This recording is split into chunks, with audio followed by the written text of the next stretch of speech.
Hola, sean nuevamente bienvenidos todos y todas al primer tema de la materia de cirugía bucal. Soy el Dr. Carlos Miliani y en esta ocasión hablaremos para iniciar de los aspectos generales que rodean a la rama de la cirugía bucodental.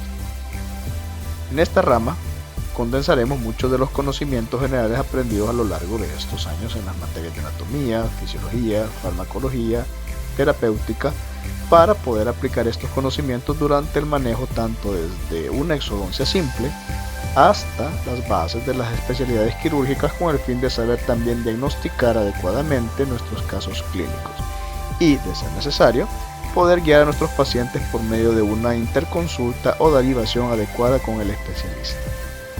Con el fin, claro, siempre de ofrecer la mejor calidad de los tratamientos para cada uno de los pacientes que pongan en nuestras manos la confianza para resolver sus problemas de salud bucodental. Y es así pues como damos inicio a esta presentación. Hablemos primero de los conceptos básicos de la cirugía en general. Iniciemos hablando del concepto general de cirugía. Esta es una especialidad de la medicina que se ocupa del diagnóstico y tratamiento mediante intervenciones quirúrgicas de algunas enfermedades o patologías. Y esto nos llevaría al concepto de lo que es ya la cirugía bucal propiamente dicha. Esta es siempre una especialidad quirúrgica que incluye el diagnóstico, proceso quirúrgico y tratamiento de algún tipo de enfermedad, herida, o ya cuestiones estéticas que estén relacionadas con la boca, los dientes, la cara, la cabeza e incluso el cuello. Si sumamos estos dos conceptos, entonces podemos hacer un conglomerado de lo que es el acto quirúrgico en sí, el cual es una serie de procedimientos que nos va a llevar a la sección de un tejido, esto ya sea con el fin meramente diagnóstico o ya para resolverle un problema al paciente de forma quirúrgica y terapéutica. Todo proceso quirúrgico tiene ciertos principios básicos, ya sea a nivel general o de la cavidad bucal, cabeza y cuello propiamente dicho. Y estos se rigen en una cuestión de asepsia, que hablaremos con más amplitud más adelante, lo que nos lleva a una cirugía atraumática, que viene siendo por medio de los controles posibles de la hemorragia, un buen diagnóstico previo, y terminando con unos medios técnicos y humanos adecuados. Entiéndase, hablando de esto, pues el personal que nosotros vamos a contratar y el cual nos vamos a apoyar para realizar estos procesos deben tener cierto nivel de conocimiento y manejo del área, ¿verdad? Tanto de materiales como de equipo y los procesos en sí para poder ser un poco eficientes a la hora de nosotros de practicar la cirugía a un paciente.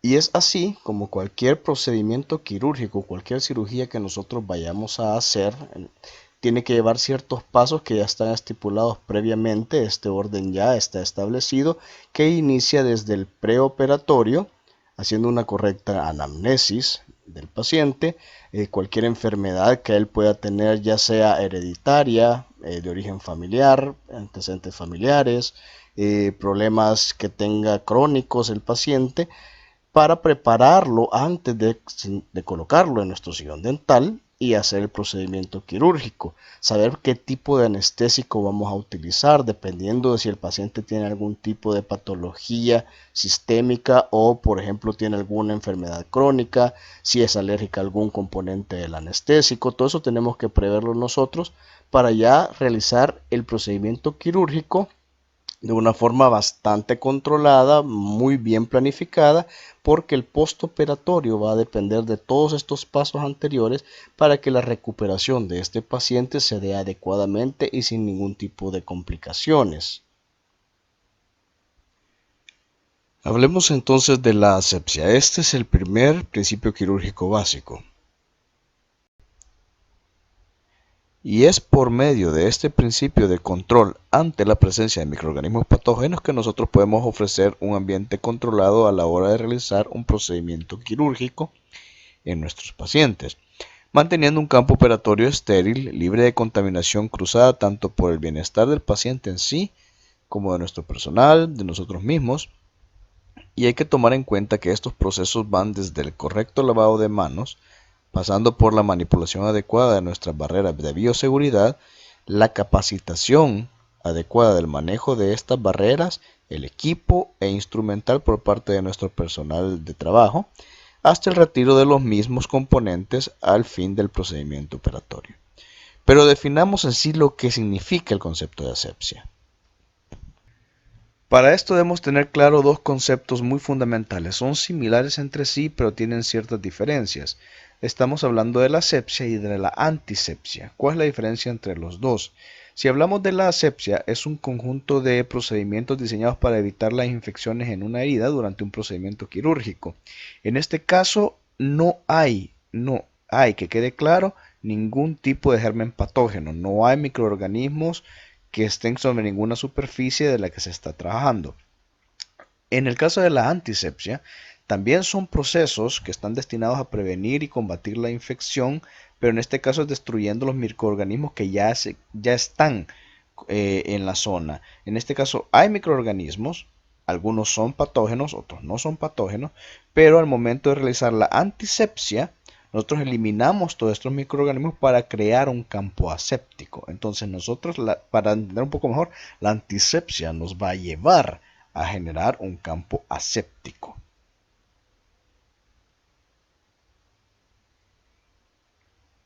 Tenemos que tener en cuenta que nuestro instrumental debe tener un grado de asepsia siempre óptimo. ¿Y cómo vamos a lograr este grado de asepsia?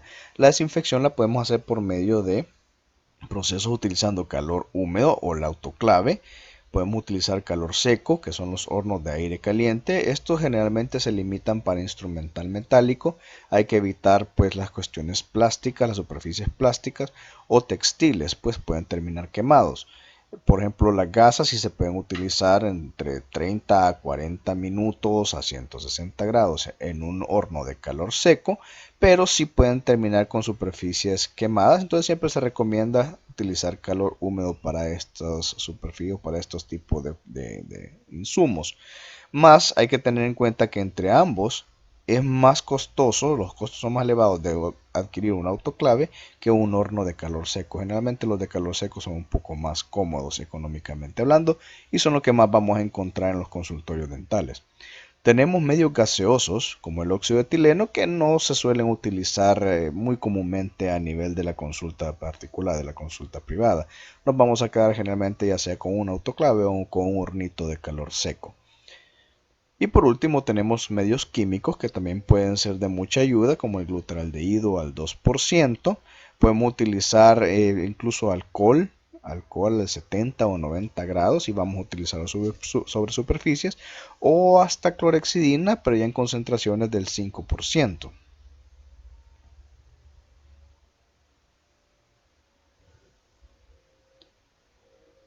Ya si hablamos de las superficies de mobiliarios o el área operatoria, por ejemplo, algunos quirófanos tienen las paredes donde se pueden desinfectar por medio de agentes químicos. En este caso se puede utilizar ya un compuesto un poquito más fuerte para desinfectarlo, como lo es el cloro, el hipoclorito de sodio, en una dilución del 1%. O el glutaraldehído siempre en una solución al 2%. También se pueden colocar fundas plásticas o los campos esos operatorios desechables que tienen una porción absorbible y una porción plástica para cubrir y evitar ese contacto de nuestro instrumental con el resto del mobiliario operatorio.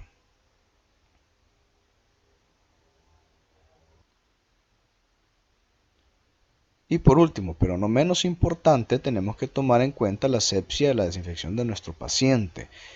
Recomendamos que se haga una tartrectomía, un detartraje 2 o 3 días antes del procedimiento quirúrgico para evitar, por lo menos para disminuir la cantidad de microorganismos en la cavidad bucal.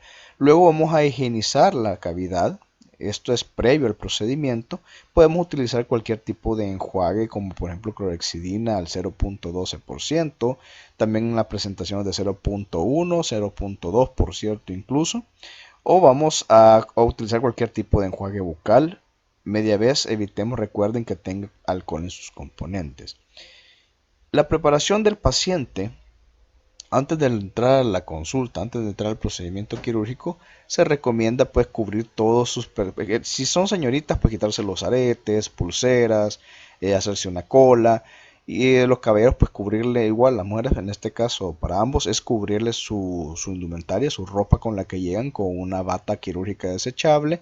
Y si es posible pues se les coloca incluso zapateras y gorros desechables para poder tener un campo mucho más aislado. Al tener ya listo a nuestro paciente, pues pasamos a la asepsia de la zona operatoria, lo cual hay que tenerlo muy en cuenta.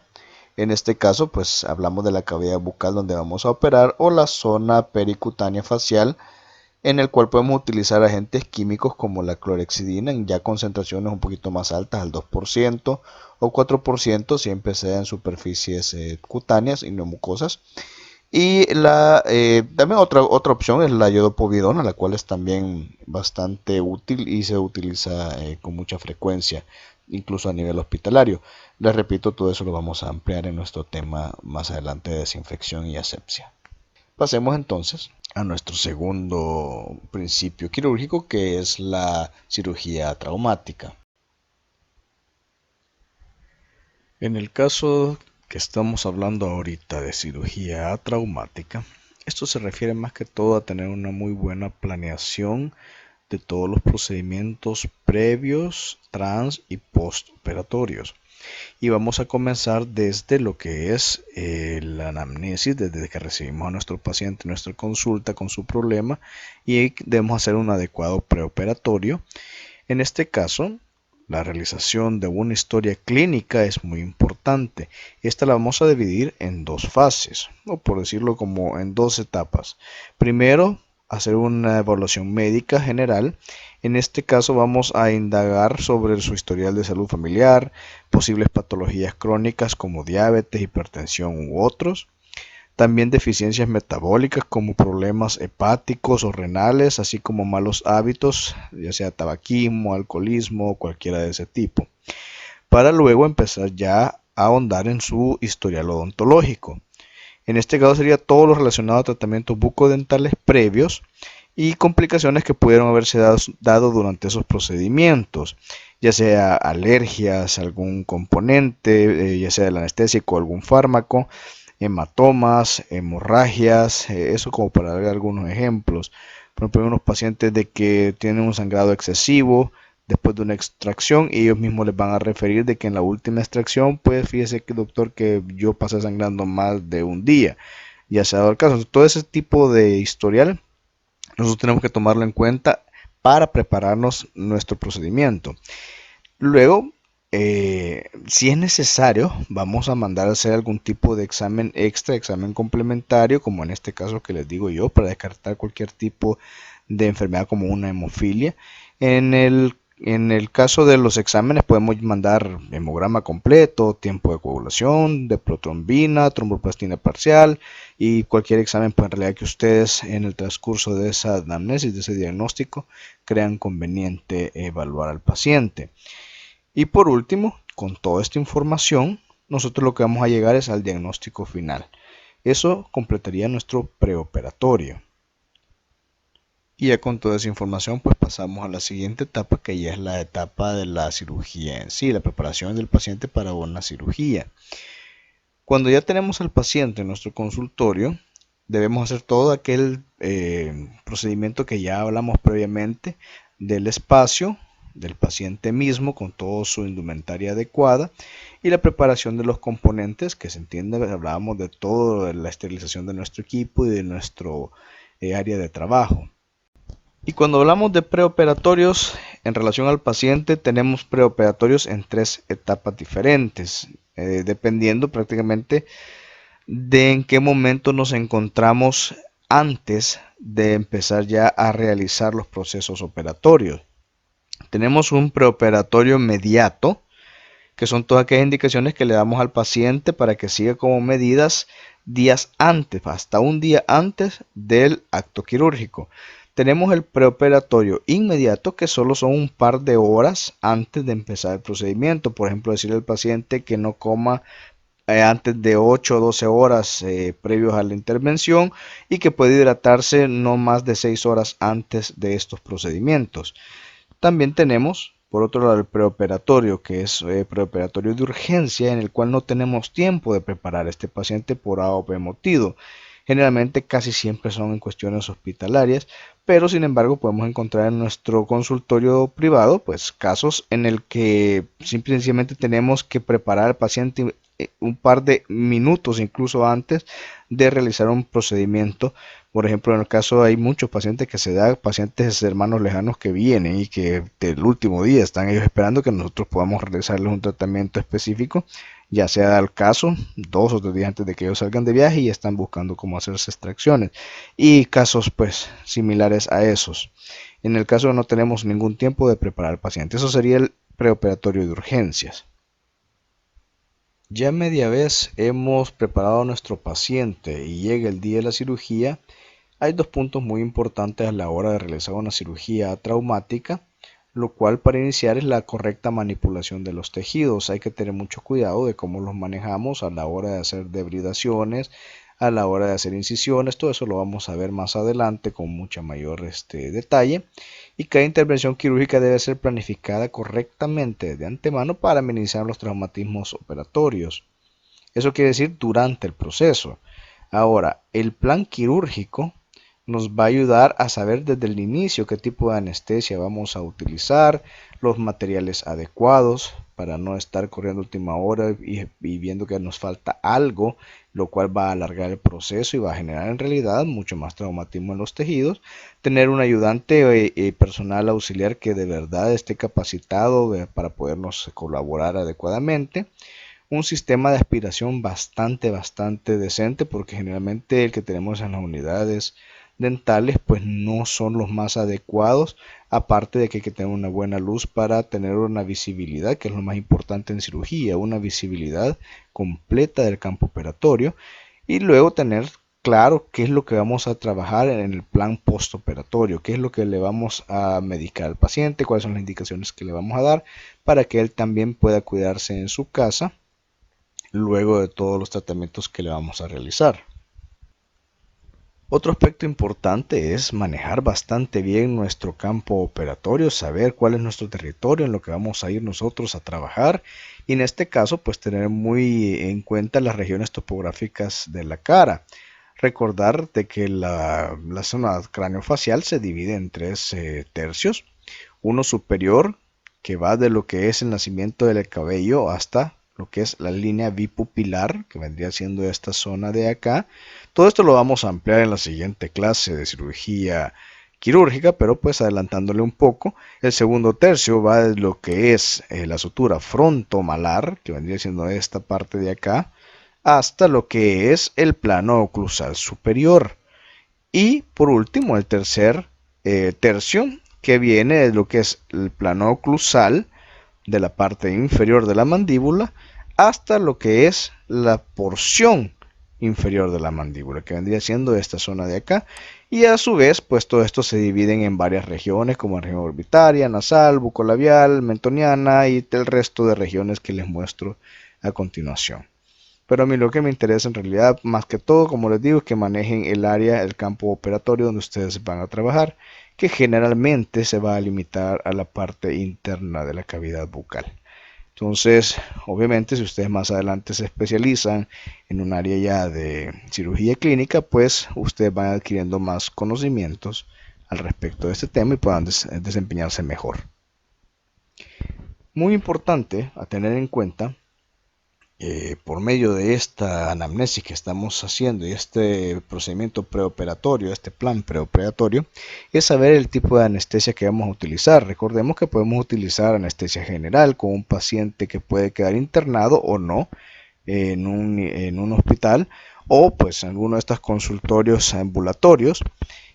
O podemos utilizar la mayoría de veces, que es lo que va a pasar, con anestesia local podemos resolver cualquier tipo de problema que tenga el paciente en el momento, pudiendo ser esta troncular, regional, infiltrativa, terminal y bloqueo de campo. También de este tema vamos a ampliar más adelante cuando hablemos específicamente de los anestésicos locales.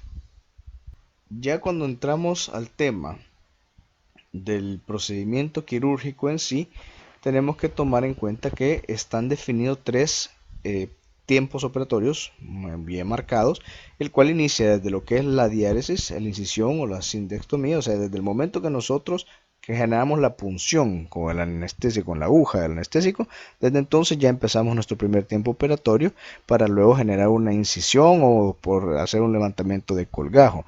Luego hacer la extracción del problema, ya sea una pieza dental, un tumor, algún quiste, para luego terminar con una síntesis o sutura.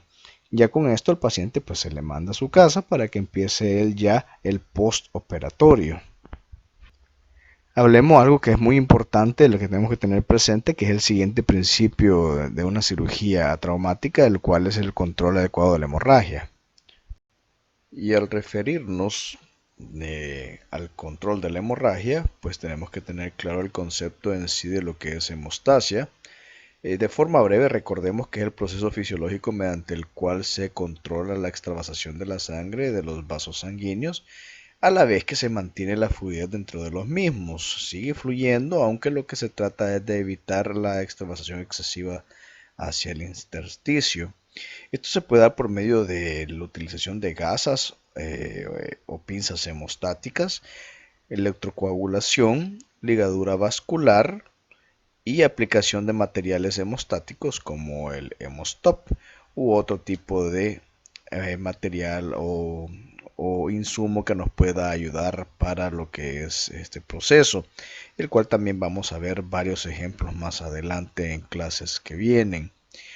La curación de la herida quirúrgica vendrá influenciada por los distintos factores de los que vamos a hablar a continuación, como por ejemplo el estado general del paciente, la existencia de enfermedades hepáticas o renales que pueda tener el mismo, así como el estado nutricional que presente a la hora del procedimiento. Algún tipo de patología relacionada a la diabetes, un paciente que no esté controlado, un paciente con problemas inmunitarios, ya sea con tratamiento de citostáticos o corticosteroides, presencia de algún cuerpo extraño dentro de la incisión o del procedimiento quirúrgico, y la existencia previa de algún tipo de infección en el campo operatorio, el cual pues de preferencia sería bueno tratarlo previamente, pero también hablaremos de eso ya a la hora de hablar específicamente de los procedimientos de exodoncia y cirugía. El tratamiento inadecuado de la hemorragia durante o después de la operación puede llevar a que tengamos complicaciones como los hematomas o las equimosis.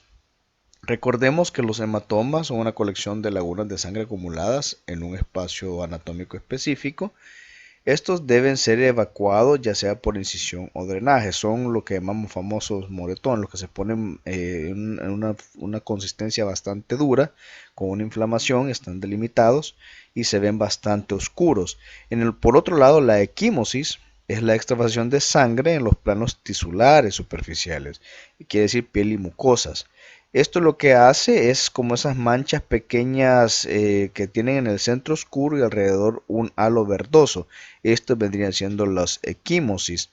Ahora, el problema de esto es que debido a los planos anatómicos se puede llegar a dispersar en las regiones cervicales, llegando incluso hasta la pared anterior del tórax. Estas manchas equimóticas es primero, como les repetía, de un colorcito bastante azul anegrado y ese halo amarilloso que se ve en el contorno de esa zona bastante oscura. Eso es para que se haga la diferencia entre uno y otro. Entonces hay que tratar de evitar este tipo de complicaciones, dando un buen manejo de los tejidos y la planeación de la que tanto hemos hablado en toda esta conversación. Llegando al final de todos estos procesos, vean, para mantener una adecuada hemostasia hay que tener en cuenta el postoperatorio, el cual podemos tener dos tipos, el inmediato y el mediato. ¿Cuál es la diferencia entre uno y otro? El inmediato es el alta quirúrgica, es en el momento que nosotros terminamos el procedimiento y despachamos al paciente a su casa, pero por decir de alguna manera, él va con un punto de sutura o se le va a hacer algún tipo de control un par de días después. Ya entonces cuando el paciente regresa al consultorio y retiramos los puntos y ya decimos que todo el procedimiento ha sido exitoso, entonces damos una alta clínica o mediata. Eso quiere decir que a partir de las 24 horas hasta la recuperación biofísico-social del paciente, esto es lo que nosotros entenderíamos como alta mediata. Avancemos ya con el último de los principios, el cual es el mantener un equipo de medios técnicos y de personal capacitado con suficientes conocimientos para podernos colaborar en todos nuestros procesos. Y es que cuando hablamos de principios y técnicas quirúrgicas adecuadas, por ejemplo, Clark nos habla de que hay 7 mínimos esenciales que debemos mantener en nuestro consultorio para un adecuado procedimiento o labor o desempeño quirúrgico. Estamos hablando de radiografías, anestesia adecuada, los forceps y elevadores que tienen que ser los ideales para nuestros procesos, instrumental básico y especial de la cirugía bucal, ya pueden ser instrumentos rotatorios o otro tipo de instrumentos que ya podemos utilizar cuando nosotros tengamos más avance en los conocimientos de cirugía bucal. Una iluminación adecuada, tenemos que mantener a nuestros ayudantes siempre capacitados para que nos puedan resolver los problemas o que nos puedan por lo menos ayudar a que el procedimiento sea más favorable, y una aspiración o succión que no vaya a generarnos más problemas, porque recordemos de que ya les mencioné que lo principal en la cirugía odontológica es mantener el campo operatorio visible completamente, libre de detritos o de cualquier cosa que nos pueda complicar el procedimiento en sí. Hablando un poco de las funciones que debe tener cada uno de los miembros del panel clínico, tenemos las funciones de nuestros ayudantes, el instrumentalista, que es totalmente aparte, y el auxiliar de campo. Nuestro ayudante es la persona que va a estar específicamente a la par nuestra. Generalmente es otra persona que también tiene conocimientos mínimos sobre cirugía o sobre componentes médicos. Esa persona es la que nos colabora directamente. El instrumentista es el que está pasándonos los instrumentos para que no tengamos que movernos nosotros de un lugar a otro innecesariamente, y el auxiliar del campo es el que puede entrar o salir del consultorio o del área quirúrgica por cualquier problema que puede causarse o algo que se nos haya olvidado. Esta persona es la única que debería estar autorizada para salir de la zona de la operación.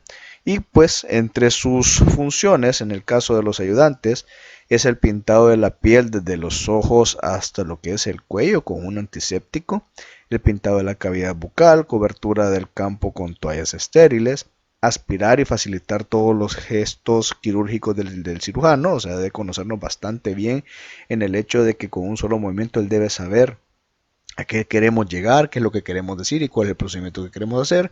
Suplir al cirujano en caso de necesidad, pues como les decía, es otra persona que tiene los conocimientos suficientes para poder cubrirnos si algo llegase a pasar y tengamos que retirarnos a medio operación, lo cual es una remota posibilidad, pero se puede dar. Retirar el campo quirúrgico al final de la intervención. Por otro lado, las funciones del instrumentalista, como les decía yo, es preguntar las necesidades previstas de materiales e instrumental. Él tiene que estar al tanto de cuál es el material instrumental que vamos a estar utilizando, porque es el que se encarga de ordenarlo en nuestra mesa de mayo. Acondicionar la sala de operaciones, controlar la esterilización del material e instrumental también luego, tanto cuando lo recibe como cuando lo entrega, para ya desinfectarlo postoperatoriamente.